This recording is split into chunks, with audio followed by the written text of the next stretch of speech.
చదువుదాం. కీర్తన గ్రంథం 16వ కీర్తన 4వ వచనాన్ని చదువుదాం. 16 4వ చరణం.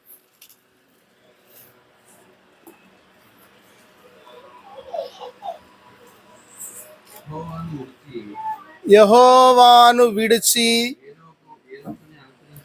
వేరొకని అనుసరించు వారికి శ్రమలు విస్తరించును. అర్పణలు నేను అర్పింపను, వారి పేర్లు నా పెదవులను. వినండి జాగ్రత్తగా. ఈరోజు దేవుడు మన కోసం చెప్పదలుచుకున్న మాటలు ఏమిటంటే, శ్రమలు ఒక మనిషికి ఎప్పుడు వస్తాయి, ఎందుకు వస్తాయి చెప్పండి. శ్రమలు ఎప్పుడు వస్తాయి చెప్పాలా సంగీత? శ్రమలు ఎప్పుడు వస్తాయి, ఎందుకు వస్తాయి, కారణం ఏమిటి అనే విషయం మీద దేవుడిచ్చిన తలంపులు జ్ఞాపకం చేసుకుందాం. 3 సందర్భాలు గుర్తు చేసుకుందాం. మొదటిగా, శ్రమలు ఒక మనిషికి ఎప్పుడు వస్తాయి? ఒక మనిషికి ఎప్పుడు వస్తాయి శ్రమలు అంటే, ఇక్కడ చదివాం, యెహోవాను విడచి వేరొకని అనుసరించు వారికి చెప్పండి శ్రమలు వచ్చును కాదు, విస్తరించును. శ్రమలు ఎప్పుడు వస్తాయంటే, ఎవరైతే దేవుణ్ణి విడిచిపెడతారో, యెహోవాను విడచి చెప్పండి, యెహోవాను విడచి వేరొకని అనుసరించు వారికి శ్రమలు వస్తాయి. యెహోవాను విడచి, దేవుణ్ణి విడిచిపెడుతున్నారా? దేవుణ్ణి మర్చిపోతున్నారా? దేవునికి దూరం అయిపోతున్నారా? అయితే వినండి, వాక్యం సెలవిస్తుంది, అటు వారికి శ్రమలు ఏమవుతాయంట? విస్తరిస్తాయి. ఒకటంట పెన్న మీద గింజలేసి ఎంచుతంటే ఎగురుతున్నాయంట, నేను తట్టుకోలేనని. ఎగిరి పొయ్యిలవన్నాయంట. ఎగిరెగిరి ఏమైనాయి? పొయ్యిల పడి బొగ్గైనాయంట మాడి. పెన్న మీద అంటే దూరగానే ఎగుతండే, ఏమైంది? పొయ్యిలవన్నాయి. అట్ట శ్రమలు విస్తరిస్తాయి. యెహోవాను విడుచు వారికి, ప్రభువైన యేసుక్రీస్తును విడిచిపెట్టు వారికి శ్రమలు ఏమవుతాయి? విస్తరిస్తాయి. ఎందుకు? ఎప్పుడెప్పుడు విడిచిపెడతాం చెప్పండి దేవుణ్ణి? ఒక మనిషి దేవుణ్ణి ఎప్పుడు విడిచిపెడతాడు? పాపం చేసినప్పుడు. ఇంకా అన్నా మోసమా? మోసం, ఇవన్నీ పాపాలే, మోసాలు అవన్నీ. చెప్పండి, ఎప్పుడెప్పుడు విడిచిపెడతారు దేవుణ్ణి? పాపాలు చేసినప్పుడు. ఇంకా లోకాన్ని ఆశించినప్పుడు, శ్రమలు వచ్చినప్పుడు. వెరీ గుడ్, చెప్పాలి. ఒక మనిషి దేవుణ్ణి ఎప్పుడు విడిచిపెట్టడానికి ఇష్టపడతాడు?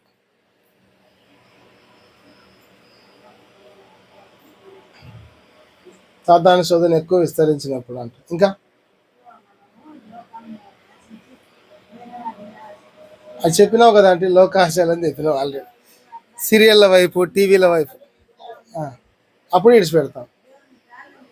ప్రార్థన దగ్గర తర్వాత కొంతమంది కలిగినప్పుడు,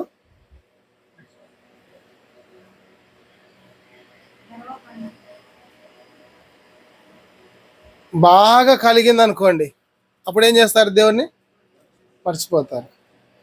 యెహోవా ఎవరు కదా? యెహోవా ఎవరు? దేవుడెవరు? ప్రార్థన, ఆదివారం ప్రార్థన, నాకు టైం లేదు. సాయంత్రం కూడికలు, నాకు తీరిక లేదు. పొద్దున బైబిల్ తెరిచి చదువుదాం, నాకు ఓపిక లేదు. కలిగిన వారు కదా, ఎట్లాంటి పరిస్థితి అయినా కానీ చూడండి, యెహోవాను విడిచిపెట్టు వారికి శ్రమలు ఇస్తాయి. కొంతమంది కష్టాలు వచ్చినాయని, ఏందబ్బా ప్రార్థనకు వచ్చినామన్నా, మేము వచ్చిన నుంచి మాకు కష్టాలు వచ్చినాయన్నా, ఇంకా మేము మానుకొని మా దానిలోకే కొలుచున్నాం అంటారు. అదే పొయ్యిలో పడడం అంటే పెన్న మీద నుంచి కదా. శ్రమలు విస్తరించును. కొంతమంది జ్వరాలు పురకాలాలు వచ్చినప్పుడు చూడాల, పైకి పెట్టింటారు, ఈ గుండి పెట్టింటారు, ఇంట్లోకి వస్తే ఇక్కడ ఒక ఆయన చేతికి ఇక్కడ మడత పెట్టి ఇక్కడ గుండెలు పెట్టినాడు, పైకి గుండి పెట్టినాడు.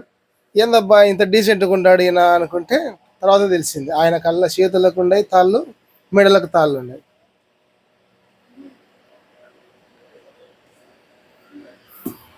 ఎంత బాధాకరం అంటే, మీకు నవ్వులాటగా ఉండొచ్చు కానీ చాలా నేరం, అది చాలా తప్పు.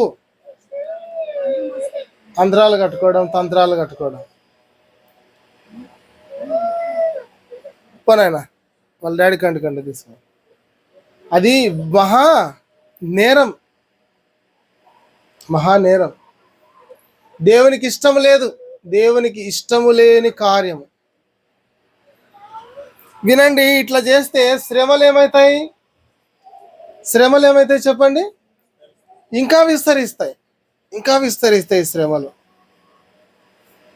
శ్రమలు ఇంకా విస్తరిస్తాయి.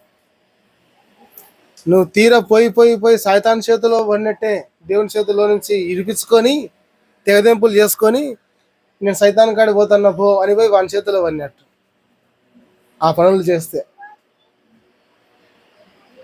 దేవుణ్ణి విడిచిపెట్టే వారికి శ్రమలు. ఒక వాక్యం ఉంటుంది లూకాసు వార్తలో, ఒక మనుషుడు యెరూషలేము నుండి యెరికోకు దిగి వెళ్ళుచుండగా దొంగల చేతికి చిక్కాను. ఆ దొంగలు వారి వస్త్రాలను దోచుకొని కొట్టి కొర ప్రాణముతో పడవేసి వెళ్ళిపోయారు. దేవుని సన్నిధిని విడిచిపెడితే, దేవుని విడిచిపెడితే శ్రమలే శ్రమలే శ్రమలే. అందుకే ఒక పాట రాయడానికి దేవుడు కృప చూపినాడు.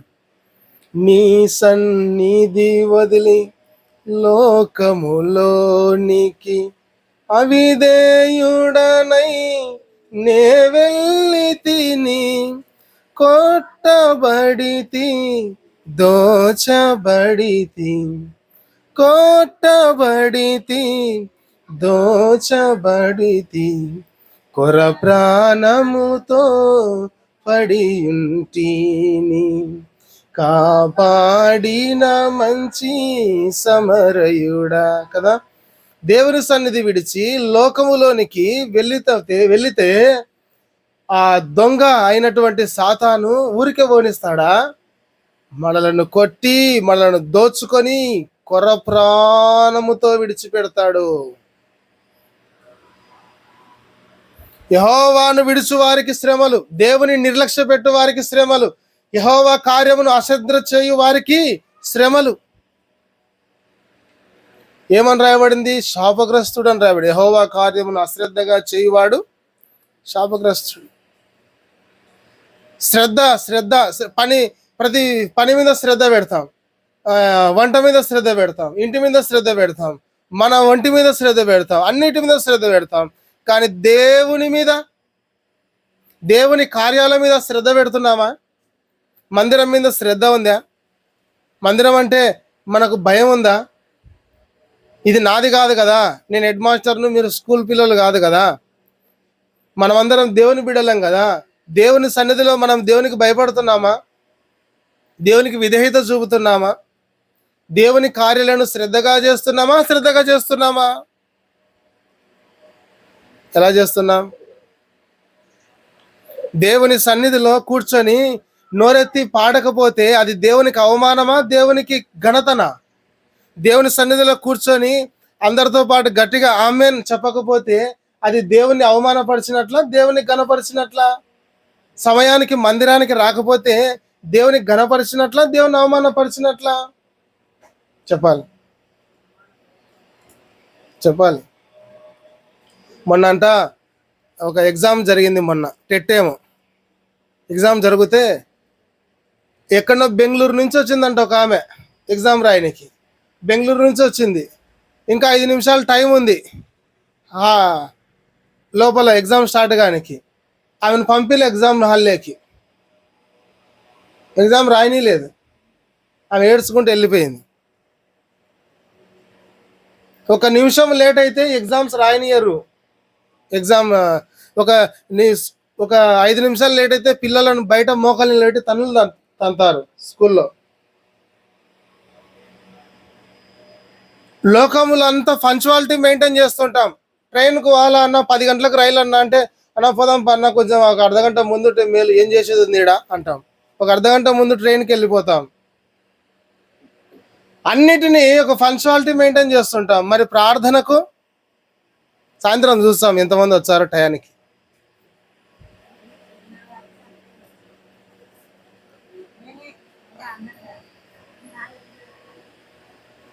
నిజంగా నాకు కాదంటే మనం దేవునికి లెక్క చెప్పుకోం. నాకు కూడా కడుపులో బాధలు వేస్తుంటుంది, బాధ అనిపిస్తుంటుంది. ఎందుకంటే దేవుడు వాక్యంలో గుర్తు చేసినాడు కాబట్టి చెప్తున్నాను. సమయానికి మనం రావాలా. ప్రతి పాట మనం పాల్గొనాలి. దేవుని స్తుతించడమే కదా పాటలు పాడడం అంటే. టైంపాస్ కాదు కదా మనం పాటలు పాడేది. దేవుని మనసారా మనస్ఫూర్తిగా ఆరాధించనీకి కదా. పాటలు ఎగరగొట్టి మనం వాక్యం టైంకి వస్తే ఎట్లా? రావాలి రావాలి రావాలి, సమయానికి రావాలి. మనం మందిరము 10 గంటల కంటే 10 గంటలకు మనం వచ్చి తీరాలి. నాకు చెప్పొద్దండి లెక్కలు. దేవుడు మనల్ని చూస్తున్నాడు. ఇదిగో మనల్ని దేవుని బాధ పెడుతున్నామా, దేవుని సంతోష పెడుతున్నామా? చాలు. అశ్రద్ధగా మనం వ్యవహరిస్తూ ఉంటే దేవునికి దుఃఖమా సంతోషమా? ఇదిగో నా కుమారుడు పనికేమో టయానికి పోతాడు, బడికేమో టయానికి పోతాడు, ఉద్యోగానికి సమయానికి పోతాడు, ప్రార్థనకు మాత్రం చెప్పు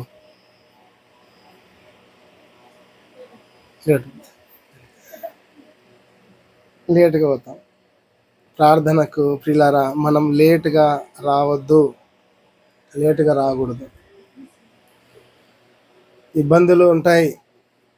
నేను చెప్పే కదా, ఆమె టెట్టు రాయనికి బెంగళూరు నుంచి వచ్చింది తిప్పలు పడుకుంటా. ఏమలే పాపం అని పంపించినారా? దేవుడు అట్లా నెట్టివేయడం లేదే మనల్ని, అట్లా నెట్టివేయడం లేదే దేవుడు మనల్ని. కానీ ఆశీర్వాదాలు ఉంటాయా తక్కువ అవుతాయా చెప్పండి? దేవుడేం నెట్టివేయడం లేదు. కానీ ఇట్లా మనము అసందర్భంగా సమయానికి అననుకూలంగా వస్తే మనకు సమృద్ధి అయిన దీవెనలు ఉంటాయా, తక్కువ దీవెనలు ఉంటాయా చెప్పండి? తక్కువ. ఈరోజు కూడిక ఉంది, ఈరోజు ఆదివారము కూడిక ఉందని తెలుసు నీకు. ఇంట్లో ఉంటే ఏం పోయినాంలేబ్బా అనుకుంటే, రేపు శుక్రవారం కూడిక ఉంది, శుక్రవారం కూడిక ఉందని తెలుసు, మనకు ఆ రోజు పని కూడా ఏముండదు. ఇంట్లో కూర్చొని ఊరికే ఉంటే అదే చూడండి, మనం తెలిసి తెలియక చాలా పొరపాటు చేసి దేవునికి మనం ఏం చేస్తున్నాం? దూరం పెడుతున్నాం. దేవుణ్ణి దూరం పెడుతున్నాం. దేవునికి దూరం అయిపోతున్నాం. యెహోవాను దేవుణ్ణి విడిచిపెడుతున్నాం. విడిచిపెట్టరాదు. దయచేసి జ్ఞాపకం పెట్టుకోండి. ప్రభు పక్షాన మిమ్మల్ని బ్రతిమాలుతున్నాను. ప్రభు పక్షాన దేవుని సన్నిధిని నిర్లక్ష్యము, దయచేసి వినండి, దేవుని సన్నిధిని మనం నిర్లక్ష్యము చేయకూడదు. టయానికి రండి. 10 అంటే 10కి కాదు, 10 కన్నా ఒక 10 నిమిషాలు ముందు వచ్చి కూర్చుంటే ఇంకా మేలే. కొన్ని సంఘాలలో తెలుసా, 10 అంటే 10 కంటే ముందు వచ్చి కూర్చొని ప్రార్థన చేస్తుంటారు జరిగే ఆరాధన కోసం. ఆరాధన చక్కగా జరిగించు ప్రభు అని 10 కన్నా ముందే వచ్చి ఆరాధన కోసం ప్రార్థన చేస్తుంటారు. 10 కన్నా ముందే వచ్చి కూర్చుంటే అందరినీ ఒకరినొకరు పలకరించుకొని సంతోషంగా క్రమంగా లైన్లో కూర్చొని చక్కగా కార్యక్రమాన్ని నడిపించుకోవచ్చు. దయచేసి మనం దేవుని సన్నిధికి వచ్చేటప్పుడు వినండి, ఎప్పుడు రావాలి, ఎప్పుడు వస్తారు? కొంతమందికి టైం ఎప్పుడో తెలియదు. స్టార్ట్ చేసే టైం 10 గంటలకు మందిరం స్టార్ట్ అయ్యేది. ఎంతకైపోతుంది ఇప్పుడు చెప్పండి? ఎంతకైపోతుంది? ఇది బాగా చెప్తారు. ఎంతకు అయిపోతుంది? ఏం తెల్దా మీకు అయిపోయేసేది? ఒకరు 1, ఒకరు 12, 12:30. నువ్వే చక్కగా ఆపకుండా ఉంటావన్నా, ఒక వారం ముందు వదులుతా, ఒక వారం లేట్ వదులుతా అనుకుంటుంటారు.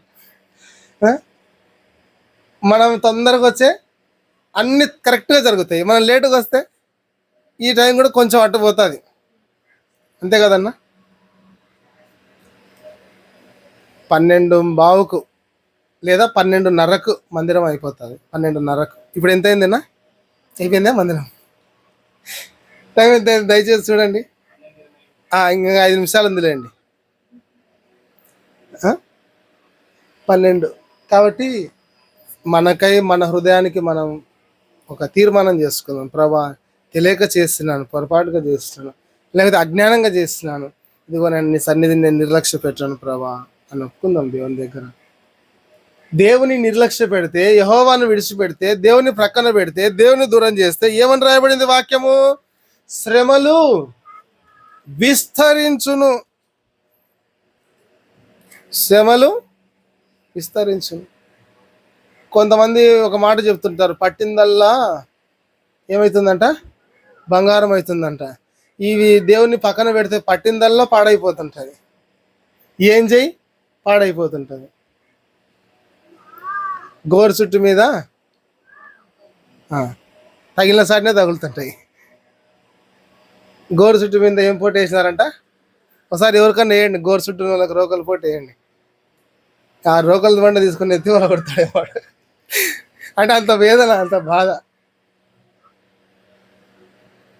దేవుని విడిచిపెడితే, దేవుని నిర్లక్ష్యం చేస్తే, దేవుని దూరం పెడితే చెప్పండి ఏం జరుగుతుంది? చెప్పండి. శ్రమలు చాప కింద నీరు లెక్క పారుతూ ఉంటాయి. శ్రమలు వచ్చి వచ్చి వచ్చి వచ్చి ముంచి పెడతాయి. First point. రెండవ మాట ఏం చెప్తున్నాం? అసలు శ్రమలు ఎందుకు వస్తాయి కదా? కారణం ఏమిటి? మొదటిగా విన్నాం. ఎందుకు వస్తాయి శ్రమలు? దేవుణ్ణి విడిచిపెడితే, దేవుణ్ణి ప్రక్కన పెడితే, దేవుని నిర్లక్ష్య పెడితే, దేవుని కార్యాలను అశ్రద్ధగా చేస్తే శ్రమలు వస్తాయి. రెండవ సంగతి 3:14 మొదటి పేతురు చదవండి, త్వరగా చదవండి, టైం అయిపోయిందంట. 3:14 పేతురు రాసిన మొదటి పత్రిక 3:14 త్వరగా. ఎంతసేపా? మీరు ఒకవేళ బాగా చదువు. నిమిత్తము, నీతి నిమిత్తము అట్లా చదవాల. మీరు ఒకవేళ శ్రమ ఎందుకు వస్తాయి శ్రమలు? రెండవ పాయింట్ నీతి నిమిత్తము. చెప్పండి. మొదటిగా విన్నాం ఎందుకు వస్తాయి శ్రమలు. రెండవదిగా రెండవ రకం, ఇది రెండవ టైపు, నీతి నిమిత్తము శ్రమలు. నీతి నిమిత్తము శ్రమలు. మంచి పనులు చేస్తే శ్రమలు, మంచి కార్యములు, దేవుని కార్యములు, దేవుని సేవ చేసే వారికి ఏమొస్తున్నాయి? మొన్న అయితే ఒక 2 సేవకులు ఒక గ్రామానికి సువార్తకు వెళితే ఎంత అవమానించి వాళ్ళను కొట్టి చంపలకేసి కొట్టి అంగి పట్టుకొని చించి కొట్టినారు. ఈ శ్రమలు ఎందుకు వచ్చినాయి? ఈ శ్రమ దేనికి? నీతి నిమిత్తం. చెప్పండి, ఈ శ్రమ దేనికి? మొదటిగా వచ్చిన శ్రమలను మనము పోగొట్టుకోవడానికి మన జీవితాన్ని సరిదిద్దుకోవాలి. ఈ శ్రమలను ఏం చేయాలి? భరించాలి. ఏం చేయాలి? ఇది ఎందుకు? ఈ శ్రమ ఎందుకు? నీతి నిమిత్తం. నువ్వు సువార్త పని చేస్తుంటే నీకు శ్రమ వచ్చింది అని చెప్పి సువార్త పని చేయడం ఆపివేయకూడదు.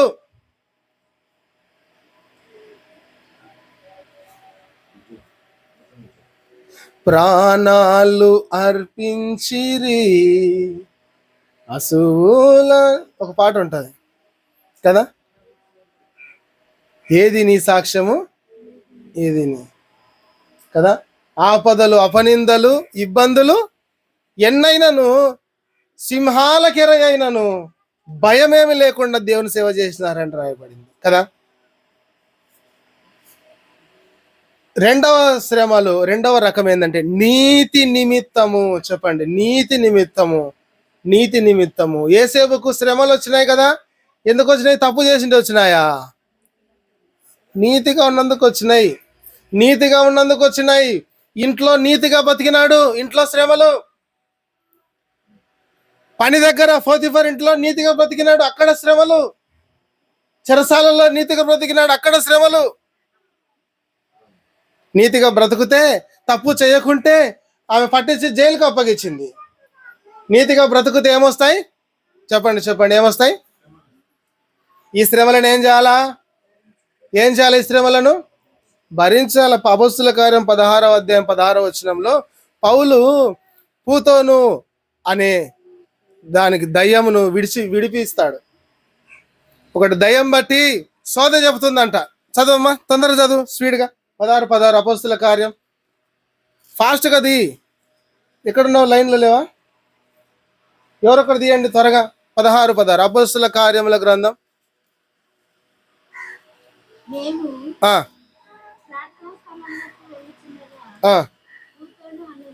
పూతోను అను ఒక దయ్యం పట్టినదై సోదె చెప్పుట చేత తన యజమానులకు లాభము కలగజేస్తుంది. సోదె చెప్పేది ఎవరు? వినండి వినండి, ఎవరు? మళ్ళా చదువు, బాగా చదువు, చదువు.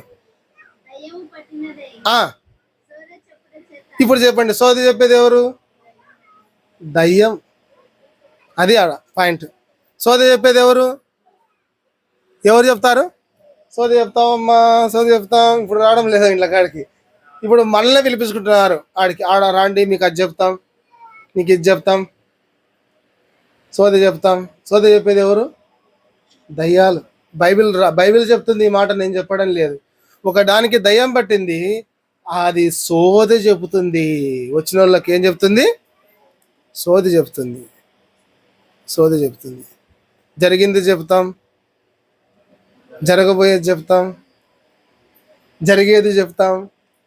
రాండి అంత చెప్పి, నీకు అది ఉంది, ఒక 1000 ఇచ్చి ఒక రాయి కడ ఏం చేయించుకొచ్చే, నీకు అది ఇచ్చాను, ఇది అవుతుంది. వాళ్ళకి ఇచ్చారు చూడండి, డబ్బులు విచ్చలవిడిగా ఖర్చు పెడతారు. అంటే బెదిరించారు వాళ్ళు.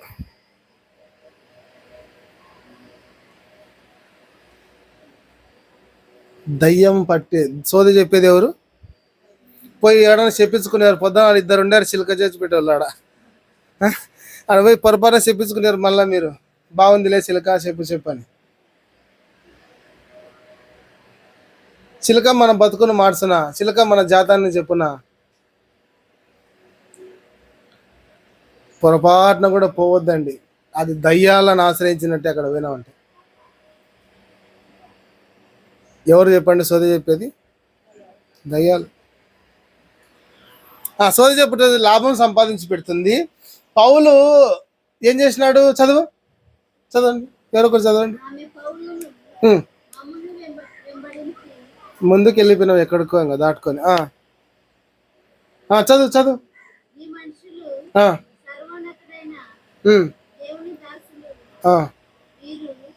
స్పీడ్గా చదవలేవా?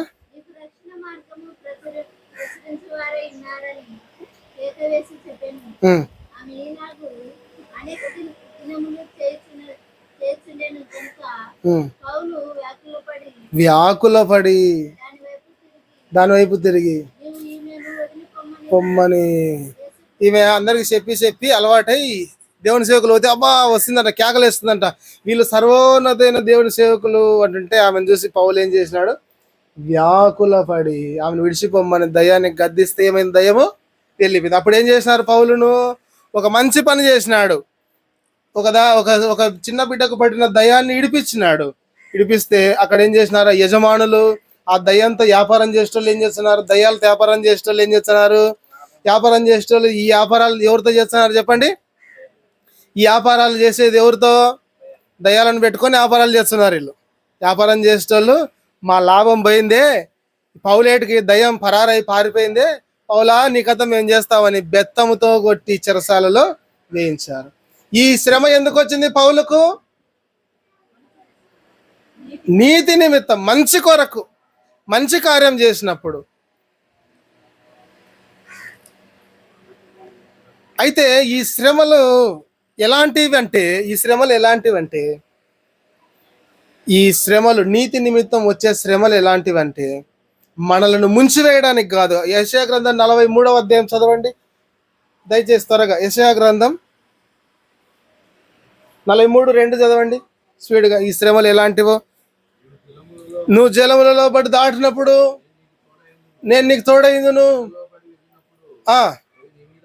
నీ మీద పారవు, అగ్ని మధ్యలో నడిచినప్పుడు కాలిపోవు, కాల్చవు కదా. ఈ శ్రమలు ఎలాంటివంటే ఈ శ్రమలలో దేవుడు మనకు తోడుగా ఉంటాడు. జలములలో వెళ్ళినప్పుడు మనకు దేవుడు తోడుగా ఉంటాడు. నదులలో పడి వెళ్ళినప్పుడు అవి మనల్ని ముంచివేయవు. అగ్నిలో నడిచినప్పుడు అవి మనల్ని కాల్చివేయవు. ఈ శ్రమలు ఎలాంటివంటే ఈ శ్రమలు మనలను హాని చేయలేని శ్రమలు. యేసేపుకు వచ్చిన శ్రమలు, ఆ శ్రమలనే దేవుడు ఏం చేశాడు? ఆశీర్వాదకరంగా మార్చినాడు. నీతి నిమిత్తం వచ్చే శ్రమలను మనం ఏం చేయాలా? భరించాలి. అప్పుడు మనకు వాటి ద్వారా ఆశీర్వాదాలు వస్తాయి. ఆదికాండం 50వ అధ్యాయం 19వ వాక్య భాగాన్ని చదువుదాం. ఆదికాండం 50:19. అక్కడ ఏమని రాయబడింది? 50:19. యేసేపు అంటున్నాడు, భయపడకుడి, నేను ఏమన్నా దేవుని స్థానంలో. చదవండి అన్న. మీరు నాకు కీడు చేయను ఉద్దేశించుదురు గాని నేటి దినమున జరుగుచున్నట్లు బహు ప్రజలను బ్రతికించినట్లు మేలుకే దేవుడు చేశాడు కదా. ఈ శ్వాసలకు వచ్చే శ్రమలు, నీతి నిమిత్తం వచ్చే శ్రమలు ఏం చేస్తాయి అంటే అది మనుషులు మనకు కీడు చేయాలని చేసిన వాటి ద్వారా దేవుడు ఏం చేస్తాడు చెప్పండి? గొప్ప మేలులు చేస్తాడు. ఇదిగో పౌలు ఆ శ్రమలు భరించాడు. అలా భరించినప్పుడు ఆ రోజు రాత్రి జరిగిన సంఘటన ఏమైంది చెప్పండి? దేవుడు అద్భుత కార్యము చేశాడు. చెరసాల పునాదులు భూకంపం కలిగింది. చెరసాల పునాదులు అదిరినాయి. ఇప్పుడు చెరసాల పునాదులు అదిరితే ఏం పడిపోవాలా? చెరసాల కూలిపోవాలా? కానీ ఏం కూలిపోయినాయాడా? సంఖ్యలు కూలిపోయినాయి, సంఖ్యలు తెగిపోయినాయి. ఈ భూకంపం ఎందుకు వచ్చింది? సంఖ్యలను తెంపే భూకంపం. దేవుడు చెరసాలలో పౌలుకు తోడై ఉన్నాడు గనక ఆ చెరసాలలో భూకంపం కలిగినప్పుడు పౌలును బంధించిన సంఖ్యలు తెగిపోయాయి, కానీ పౌలుకు ఏ హాని కలగలేదు. ఈరోజు ఈ శ్రమలలో నీ బంధకాలు తెగిపోతాయి, కానీ నీకు ఏ ఆటంకము జరగదు. శత్రువు సాతాను బంధించిన బంధకాలు ఏమేం బంధించాడో, ఎలా నిన్ను హింసించాలని, ఎలా నిన్ను నలగొట్టాలని, ఎలా నిన్ను ఏడిపించాలని, ఎలా నిన్ను కృంగదీయాలని, నిన్ను నాశనం చేయాలని సాతాను కట్టిన కట్లు, సాతాను దుష్టుల సంబంధులు వేసిన పన్నాగాలు, ఆ పాపపు సంఖ్యలు, సాతాను యొక్క సంఖ్యలు ఏమైపోతాయి? తెగిపోతాయి. ఎందుకు? నీతో దేవుడున్నాడు. ఈ శ్రమల ద్వారా యేసేపు అంటున్నాడు, బహుమందిని బ్రతికించున్నట్లు దేవుడు మేలుకే చేశాడు. అమ్మా, ఈరోజు నీకు వచ్చిన శ్రమ నీ కుటుంబానికి మేలు చేస్తుంది. ఈరోజు నీకు వచ్చిన శ్రమ ద్వారా ఒక మెట్టును దేవుడు నిన్ను ఎక్కిస్తాడు. ఒక మెట్టు దేవుడు నిన్ను ఎక్కించి ఆశీర్వదిస్తాడు. యేసేపు శ్రమలు ఎక్కడ తీసుకుపోయినాయి? తండ్రి ఇంటి నుంచి ఎక్కడ తీసుకుపోయినాయి? ఫరో ఇంటికి తీసుకుపోయినాయి. తండ్రి ఇంటి నుంచి ఎక్కడికి తీసుకుపోయినాయి? ఫరో ఇంటికి తీసుకుపోయినాయి. యేసేపుకి వచ్చిన శ్రమలు రాకపోయింటే చెప్పండి. యేసేపుకు శ్రమలు రాకపోయింటే, వాళ్ళ అన్నోళ్ళు కొట్టకుండా మంచిగా చూసుకుంటే, ఇడిసబెట్టింటే ఏమవుతుంది? అక్కడే ఉండేవాడు.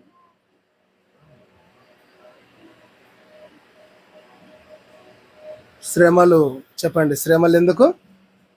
యేసేపుకు శ్రమ రాకపోతే ఇంత తిరుగు మీ బావకి వెళ్ళే కూర్చోవాలన్నా? ఏసేపుకి చెప్పండి, ఏసేపుకి శ్రమ రాకపోతే రాజు అయ్యేటోడా? రాజు తర్వాత రాజు ఎవరు ఐగుప్తు దేశంలో? రాజు తర్వాత రాజు ఎవరు? యోసేపు అంటున్నాడు రాజు, ఇదిగో యోసేపు, ఈ రాజ్యంలో నాకు ఏం సంబంధం లేదు, మొత్తం నువ్వే చూసుకోవాలి. యోసేపుకు తెలియకుండా ఏది జరగకూడదు, అంత అధికారం ఇచ్చేసినాడు. శ్రమలు రాకపోతే యోసేపు ఆ స్థితికి వెళ్ళేటోడా? చెప్పండి, వెళ్తాడా వెళ్ళాడా? వెళ్తాడా వెళ్ళాడా? వెళ్ళలేడు. శ్రమలు అనే మెట్లను ఎక్కించి ఆశీర్వాదం అనే అంతస్తుకు యోసేపును దేవుడు చేర్చాడు.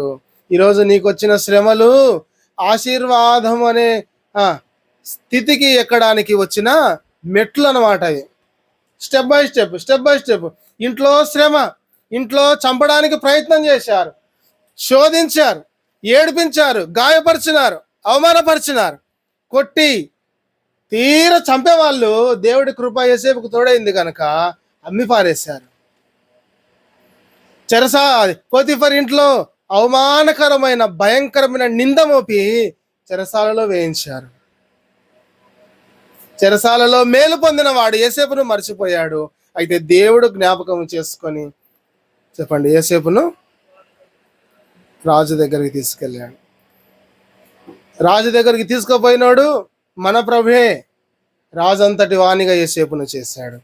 ఇదిగో ఆ రోజు వచ్చిన శ్రమ తట్టుకోలేను ప్రభువా, నా చేత కాదు ప్రభువా, ఇంత బాగా బతుకుతే మన ఆయనకు దూరం చేసినారు, నన్ను కొట్టినారు, నన్ను అవమానపరిచినారు, ఈ బతకడం ఎందుకు అనుకోలేదు యోసేపు. ఇంత నిజాయితీగా నీతిగా ఇంట్లో బ్రతుకుతుంటే నా యజమానుని భార్య నన్ను నింద వేసి జైల్లో వేసింది, ఇంకెందుకు ఎక్కడన్నా పోయి కళ్ళు మూసుకుంటే అయిపోయా అనుకోలేదు యోసేపు. మనం అంటుంటాం సైతాన్ అనిపించే మాటలు అవేళ పొరపాటున అనొద్దండి మీరు. నేను చచ్చా, నేను పోతా, ఏం బతుకున్నది, నా జీవితం ఏంది, ఇట్లాంటి మాటలన్నీ ఎవరు అంటారు? సైతాన్ అనే మాటలు. యోసేపు అనలేదు ఆ మాట. భరించినాడు. పోయినాడు. ఎక్కడ పోయినాడు? ఎవరు పట్టుకోలేనంత అందలానికి దేవుడు ఎక్కించినాడు. ఒక వ్యక్తిని దేవుడు హెచ్చిస్తే ఎవరు కూడా తగ్గించలేరు కదా. మొదటిగా విన్నాం, శ్రమలు ఎందుకు వస్తాయి? దేవుని విడిచిన వారికి శ్రమలు వస్తాయి. అప్పుడు ఏం చేయాలి? చెప్పండి, ఏం చేయాలి? సరిదిద్దుకున్నప్పుడు ఆ శ్రమల గుండా బయటపడగలం. రెండవదిగా, సువార్త ప్రకటించినప్పుడు నీతి నిమిత్తం శ్రమలు వస్తాయి. ఆ శ్రమలను ఏం చేయాలి? మనము భరించాలి. భరించినప్పుడు దేవుని కోసం సహించినప్పుడు ఆ శ్రమలను ఏం చేస్తాడు దేవుడు? నీకు ఆశీర్వాదానికి నడిపిస్తాడు. ఇప్పుడు చెప్పండి, శ్రమలు వస్తే భయపడతారా, సంతోషపడతారా?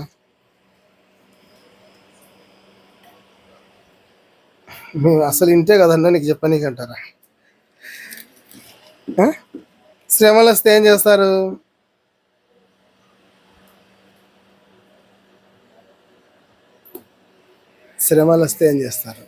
ఫస్ట్ ఆఫ్ ఆల్ ఎందుకు వచ్చాయి?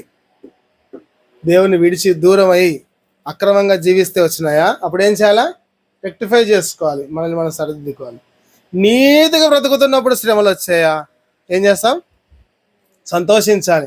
సంతోషించుడి, ఆనందించుడి. యేసు ప్రభువు అన్నాడు, నా నిమిత్తము జనులు మిమ్మను చెప్పాలి నిందించి తర్వాత హింసించి తర్వాత మీ మీద అబద్ధముగా చెడ్డ మాటలు ఎలా పలుకున్నప్పుడు మీరు ధన్యులు. సంతోషించి ఆనందించుడి, పరలోకములో మీ ఫలము అధికమవును. శ్రమలు వచ్చినప్పుడు ఏం చేయాలా? సంతోషం పొంగింది. ఆ పాట ఎప్పుడు పాడాలా? ఒకసారి వాడండి. సైతాను సిగ్గుతో ఉరుకుతాడు, అసలు మీ కాడ నుంచి పరారైపోతాడు. సంతోషం పొంగి పొర్లింది, హల్లెలూయా, యేసు నన్ను రక్షించెను, నా పాపం కడిగెను, సంతోషం పొంగి పొర్లేను కదా. సంతోషం ఏమైతుంది? పొంగి పొర్లాలి. ఒక మాట చదివి ప్రార్థన చేస్తాను. 119వ కీర్తన 71. 1971.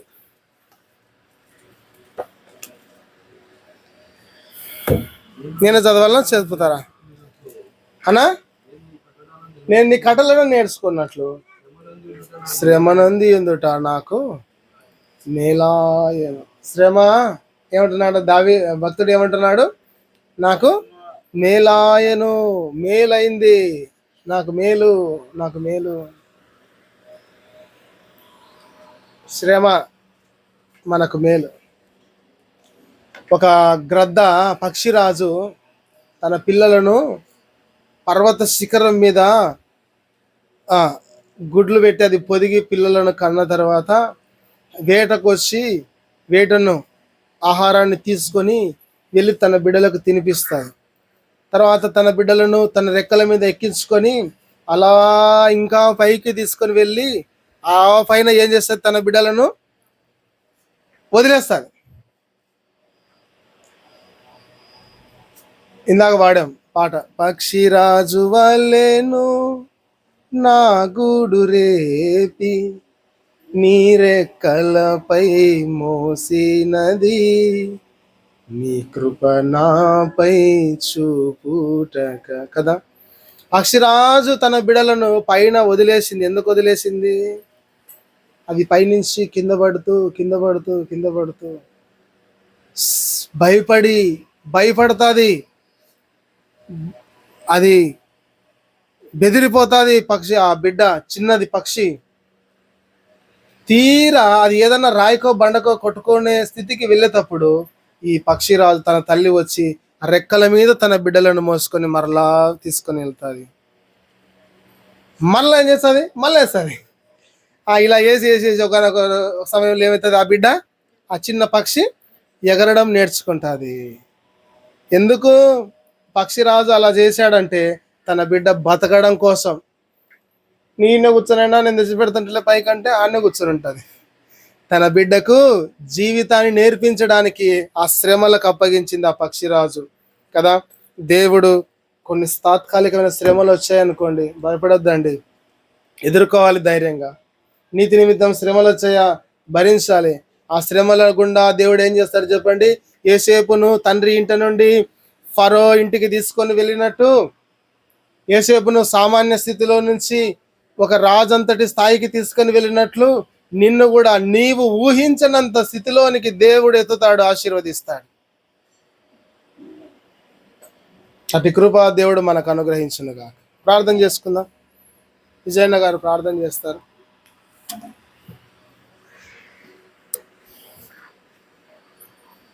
ప్రార్థన చేద్దాం. మన శ్రీరామ్ మరి తల్లి అమ్మ పేరు ఏం పేరు నాన్న? అక్క కోసం కూడా ప్రార్థన చేయండి అన్న. శ్రీరామ్ వారి కుటుంబం కోసము, అక్క ఆరోగ్యం కోసం ప్రార్థించి తల్లి వంచండి, ప్రార్థన చేసుకుందాం.